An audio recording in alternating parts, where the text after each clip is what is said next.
सारफी पंखा लगाकर केवल भेष बदला है, किरदार वही पुराना है। पहले से ज्यादा खूंखार हो चुके हैं हम, आ जाना मैदान में जो तुझे आजमाना है। और कानों में मिड भरनी है या छाती में बेस, भरपूर दिया जाएगा फरमाइश, बता तुझे क्या खाना।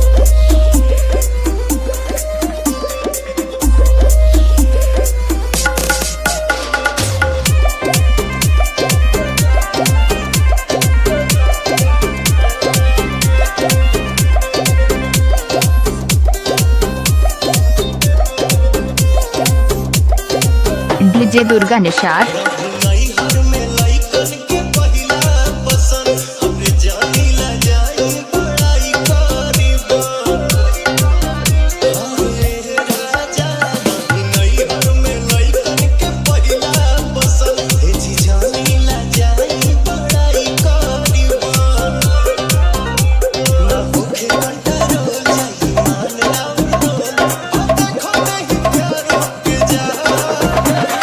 Durga Nishad DR।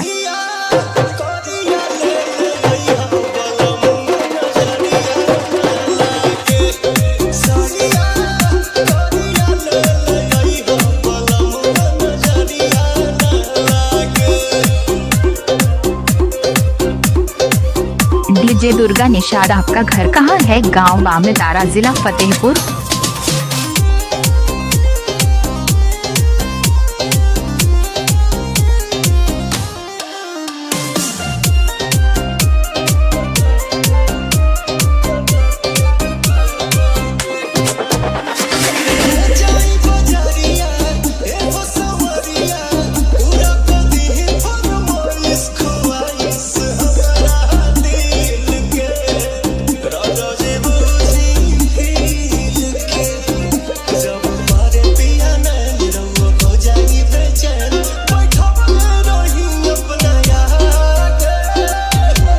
Durga Nishad DR।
Durga Nishad DR।